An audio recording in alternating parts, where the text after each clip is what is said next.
This is Minister Paul in Northern California. It's May 10th. I want to say thank you very much. Thank you, thank you, thank you. We have received the money. We have purchased the laptop.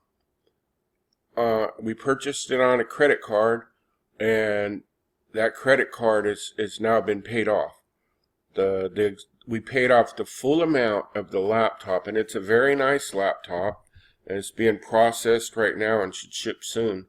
It's a good laptop, and you need a good laptop to live stream on YouTube. And so, I just thank you so much. I don't really have enough words to say thank you, for the outpouring of support. I mean, it just gives me so much encouragement to continue and go on, and that people are listening and love me. My wife tells me that all the time. Other people tell me that all the time. I've always had this issue of feeling loved and accepting it, but, God is changing me on that too. That's the past me and how I was raised and all that. But thank you, okay? Thank you. Let me ask you something, so I wanted to get that out there. What do you think of this? I'm just gonna play a little clip here. It might do the audio distort thing and slow down and sound weird. I'm not sure, but I'm gonna try it anyway. It's just like 15 seconds. The prayer will be offered by the guest chaplain, Imam Omar Suleiman, from the Yaqeen Institute for Islamic Research in Irving, Texas. Okay, so then he goes into a prayer.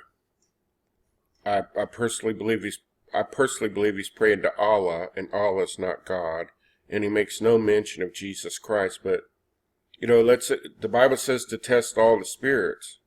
Well, this one up here, Nancy Pelosi, no. I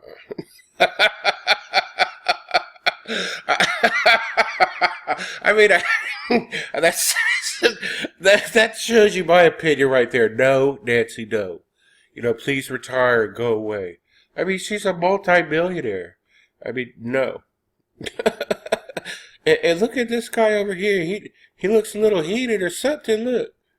That's not prayer. I mean, look at him. Anyway, let's go on. This is serious. So here's who this Imam that opened prayer at the U.S. House of Representatives yesterday, 5'9", is. He's an Imam.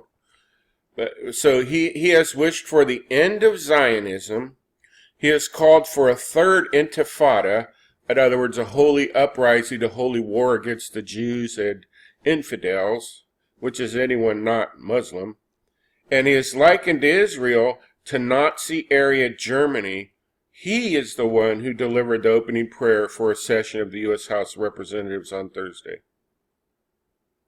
And then it does give I guess it does lift his prayer.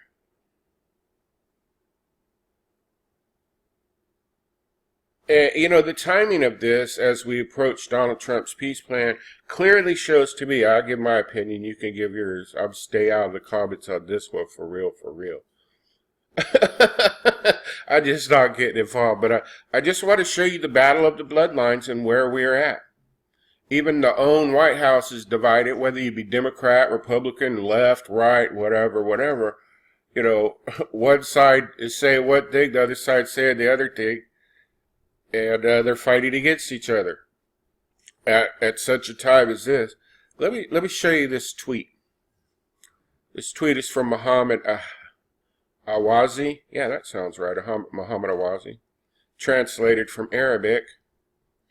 This tweet right here you're looking at he's a leader in the Iranian Revolutionary Guards.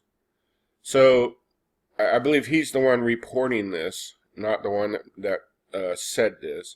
So a leader in the Iranian Revolutionary Guards has threatened to hit U.S. bases in Qatar. I've heard it said both ways, Qatar and Qatar, so thank you very much for that understanding. So remember we were talking about missiles being moved around? in the Persian Gulf, and I was showing you Doha and the United Arab Emirates and Qatar and all that. Well, now it turns out that this leader of the Iranian Revolutionary Guard, who Donald Trump has declared a terrorist organization, has threatened to hit U.S. bases in Qatar. Do you see why he labeled them terrorists? Or no? Just can't see it? It's okay. You look at it in a different world. Okay, the United Arab Emirates and Afghanistan, it says the base of Mini and Al Dafra is only 300 kilometers from Iran, and our missiles will reach those bases. So he's threatening to wipe out our military bases. Matter of fact, I'll go on with the quote. He said one of our missiles could destroy all Navy ships. He said that. Which I don't believe is true, but I mean, these are things you shouldn't be saying as you're getting surrounded by the mightiest force in the world when it comes to military. It's not, you would take this stuff lightly. You know what I mean? Let's see where this Al-Dafrari is on a map, and I'll close. I'm curious, what do you think? I mean, I know what I think. Let's see where it is, because I was just talking about this. So it's an Air Force base. I was hoping to get a map. It's in Abu Dhabi. Is that right? So there it is. So who owns it? Well, let's find out. The internet seems to know everything, right? Military installation in the United Arab Emirates. Its current use is the United States. Well, there you go. So what he's saying is we're going to destroy this. I mean, and so, well, hey, Nancy Pelosi, let's take it to prayer, could we? Let's take it to prayer. Okay. Oh, I know some people are going to get heated and stuff. Look, if I don't laugh, I'll go crazy. And this guy's like, huh? But, Nancy, no. I mean, clearly the battle's on, and we got to stand, and I just try to bring some joy to this.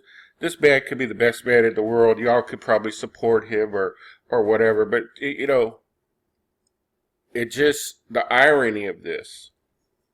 Thoughts and comments?